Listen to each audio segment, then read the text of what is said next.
මෙවර යලකන්නය සඳහා පෝර බෙදා හැරීමේ කටයුතු රජයේ මැදිහත්වීමෙන් ඕජන්සය මධ්‍යස්ථාන හරහත් ඒට අමතරව පෞද්ගලික වෙළඳසැල් හරහත් සිදු වෙනවා. එතකොට අපි මෙම කන්නයේදී ගණනය කළ ආකාරයට වී වගාව සඳහා හෙක්ටයාර 5,50,000ක් ඉලක්ක කරලා තිබුණා. මේ වෙනකොට 4,75,000ක් පමණ තමයි වගා වෙලා තියෙන බවට ජන සංවර්ධන දෙපාර්තමේන්තුවේ තොරතුරු අනුව නිරීක්ෂණය වෙන්නේ. එතකොට අපි 5,50,000කට තමයි කලින් සඳහන් කළ ආකාරයටම යූරියා මෙට්‍රික් ටොන් 1,25,000ක් විශේෂයෙන්ම සීළු භෝග වලට වී වගාව සඳහා මෙට්‍රික් ටොන් 83,000ක ප්‍රමාණයකුත් අනෙකුත් භෝග සඳහා 42,000කුත් වශයෙන් 1,25,000ක යූරියා ප්‍රමාණයක් තමයි අපි මෙවර යලකන්නේ සඳහා ඇස්තමේන්තු කරේ. දැන් කන්නේ අවසාන භාගයේ තියෙන්නේ. ඒතර මේ වෙනකොට අපි කලින් සඳහන් කළා මීට පෙර මාධ්‍යවලදී කීප වතාවක්ම අපි සඳහන් කළා යූරියා TSP සහ MOP කියන පොහොර වර්ග තුන තමයි වැඩිපුරම වී වගාවට යන්නේ. එතකොට එම පොහොරවල අවශ්‍යතාවය තිබුණේ මම කලින් සඳහන් කළ ආකාරයට යූරියා 1,25,000ක් ඒ වගේම TSP නැත්නම් මඩ පොහොර 19,300ක් සහ MOP බණ්ඩි පොහොර 42,000ක් පම් ප්‍රමාණයක් තමයි අපි මෙම යලකන්නේ සඳහා වී ඇතුළු සීළු භෝග වලට අවශ්‍ය වෙලා වෙනවා කියලා ගණනය කරේ. ඒතර මේ වෙනකොට විශේෂයෙන්ම කියන්න ඕන අපිට කන්නේ ආරම්භ කරද්දී මාර්තු මාසෙ මුලදී යූරියා මෙට්‍රික් ටොන් 1,10,000ක් තිබුණා. ඊට පස්සේ නැවත අප්‍රේල් මැයි සහ මේ මාසෙත් යූරියා ආනයන තොරතුරු බැලුවා මෙට්‍රික් ටොන් 50,000ක ප්‍රමාණයක් ආනයනය කරලා තියෙනවා. ඒ අනුව අපිට මෙම කන්නේ සඳහා මේ වෙනකොට යූරියා මෙට්‍රික් ටොන් 1,52,000ක ප්‍රමාණයක් පැවතුණා. ඒ ප්‍රමාණයෙන් මේ වෙනකොට දැනට වෙළඳ සැල් හරහා බෙදා හැරලා තියෙනවා මෙට්‍රික් ටොන් 1,20,000ක පමණ ප්‍රමාණයක්. එතකොට තවත් තියෙනවා මෙට්‍රික් ටොන් 32,000ක පමණ ප්‍රමාණයක් යූරියා සමාගම් වල තියෙනවා. ඒ නිසා අපි පෙර සිටම කිව්වා පොහොර හිගයක් ඇති වෙන්නේ නැහැ. පොහොර ප්‍රමාණවත්ව තියෙනවා. ඒ අනුව මේ වෙනකොටත් 32,000ක පමණ ප්‍රමාණයක් යූරියා තියෙනවා. ඒත් වගේම මේ සතිය තුල මේ එළඹෙන සතිය තුල තවත් යූරියා මෙට්‍රික් ටොන් 17,000ක් ප්‍රමාණයක් රට තුලට ආනයනය වීමට නියමිතව තිබෙනවා. එතකොට ඊට අමතරව TSP පොහොර ගත්තොත් මඩ පොහොර මෙට්‍රික් ටොන් 19,300ක් අවශ්‍යතාවය තිබුණා. කන්නේ ආරම්භයේදී මෙට්‍රික් ටොන් 34,000ක ප්‍රමාණයක් තිබුණා. ඊට අමතරව 1,900ක ප්‍රමාණයක් ආනයනය කරා.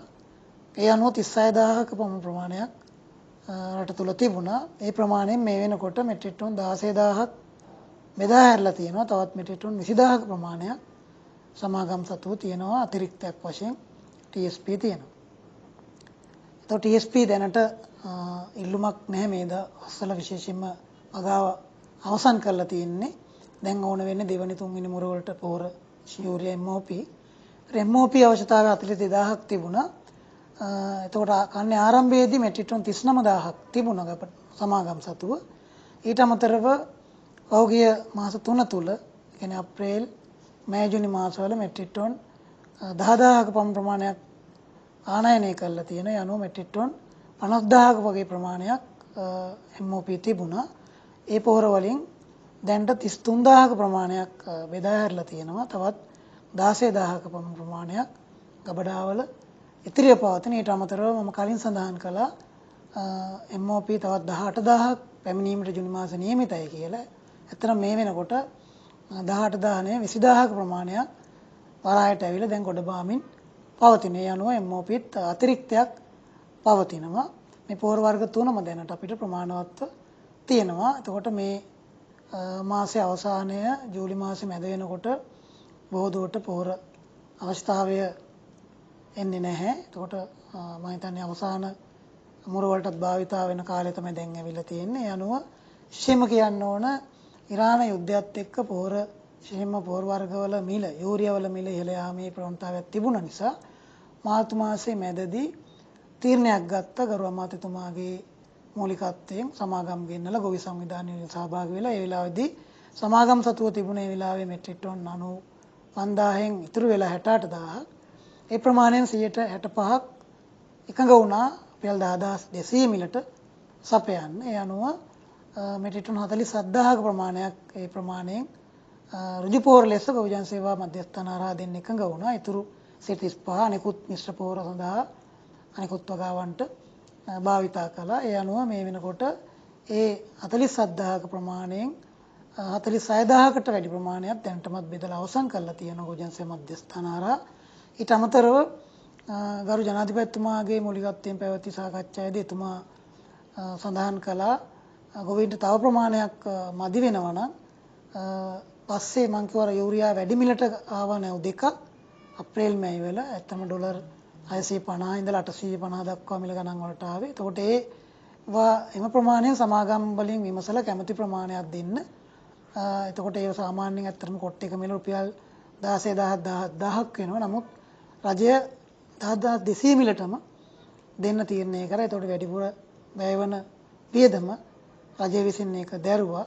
ඒ අනුව රුපියල් මිලියන 2000කට ආසන්න ප්‍රමාණයක් එම 15000 වෙනුවෙන් රජය විසින් වැය කරලා තියෙනවා. ඒ 15000 ප්‍රමාණයත් දැනට මෙට්‍රික් ටන් 13000ක වගේ ප්‍රමාණයක් බෙදලා අවසන් කරලා තියෙනවා ගොවිජන සේවා මධ්‍යස්ථානයේ තොරතුරු අනුව. ඊට අමතරව තවදුරටත් අවශ්‍යතාවය තියෙනවා නම් තව ප්‍රමාණයක් මදි වෙනවා නම් ලබා දෙන්න පුළුවන් කියලා සමාගම් සතු තියෙන පෝර වලින් ලබා දෙන්න පුළුවන්කම තියෙන බව සඳහන් වුණා. ඒ අනුව විශේෂයෙන්ම ගොවිජන සේවා දෙපාර්තමේන්තුවෙන් ලැබෙන ඉල්ලීම් අනුව තවදුරටත් ගොවීන්ට අවශ්‍ය වෙන ප්‍රමාණයක් මිලදී ගන්න සමාගම් වල වැඩි මිලට ගෙන ආපුවා රජෙන් කොටසක් දරලා දෙන්න ගරු අමාත්‍යතුමා විසින් දැනට කැබිනට් සංදේශයක් ඉදිරිපත් කළා තියෙනවා. තව යම් ප්‍රමාණයක් අවශ්‍යතාවය අනුව දෙන්න. මදි වුණොත් තව ප්‍රමාණයක් වැඩි මිලට ගෙන ආපුවෙන් රජය දරලා දෙන්න තීරණයක් අරගෙන තියෙනවා. එතකොට ඒකෙත් කැබිනට් තීරණ ලැබුණාම තව මදි ප්‍රමාණයක් වුණොත් ඒකත් දෙන්න කටයුතු කරනවා. එතකොට දැනට මේ වෙනකොටත් රජයේ මැදිහත් වීමෙන් අර සහනදායී මිලකට 10200 මිලකට මෙට්‍රික් ටන් 62000ක ප්‍රමාණයක් තමයි ගොවිජනතාවට දෙන්න තීරණය කරලා දැනටත් 60000ක වගේ ප්‍රමාණයක් වෙළඳපොළට ඒ ටික ගොවිජන සේවා මධ්‍යස්ථාන හරහා ලබා දීලා තියෙනවා. විවිධ මාධ්‍ය හරහාත් විශාල කතිකාවක් වුණා මේ කන්නේට ප්‍රමාණවත් පෝර නැද්ද ඒගයක් තියනවද කියන. නමුත් අපි මුලින් ඉඳලම කිව්වා අපි මේ දත්ත අතීත දත්ත අවුරුදු ගානක දත්තත් එක්ක අපි කටයුතු කරන්නේ. අපි ගාව නිවැරදි දත්ත අපි ලබා දීලා තියෙන්නේ. අනුව අපි කිව්වේ යූරියා 125000ක් TSP 19000ක් MOP 42000ක් වගේ යනවා කියලා. ඒ අනුව මේ වෙනකොට පැහැදිලිවම දැන්ට යූරියා මෙට්‍රික් ටන් 20000ක පමණ ප්‍රමාණයක් TSP 16000ක පමණ ප්‍රමාණයක් MOP 32000ක පමණ ප්‍රමාණයක් තමයි භාවිතයට ගිහිල්ලා තියෙන්නේ. ඒතර තව යූරියා MOP TSP කියන මේ ප්‍රධාන පෝර වර්ග අතිරික්තව සමාගම් සතුව තියෙනවා.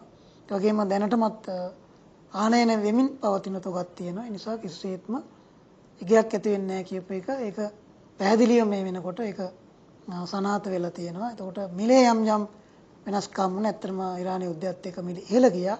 ඒ ඉහළ යාමට සහනයක් දෙන්න තමයි රජය විසින් අතිගරු ජනාධිපතිතුමාගේ මූලිකත්වයෙන් වැඩි මිලට ගෙනාවු පෝරත් දැනට 15000ක් රජයෙන් කොටසක් දාලා දෙන්නත් තව ඉදිරියේ තව ප්‍රමාණයක් දෙන්නත් හැකියාව තියෙනවා. එතකොට ඒ වගේම අර කලින් මම සඳහන් කරා 47000ක් සමාගම් එකඟ කරගෙන 10200ට දෙන්න කටයුතු කරලා තියෙනවා. ඊට අමතරව පෝර සහනාධාරයත් හෙක්ටයාරයකට 5000ක් වැඩි කරලා තියෙනවා. ඉතින් ඒ ආකාරයට රජය මැදිහත් වීමෙන් මෙවර ලෝක වෙළඳපොලේ මිල ඉහළ ගියාට ඒක පාලනයක් කරලා ඔයයට සහනදායී ක්‍රමයකට ලබා දෙන්න කටයුතු කරලා ඒ පෝරේ වැඩි ප්‍රමාණයක් මේ වෙනකොටත් බෙදා අවසන් කරලා තියෙනවා.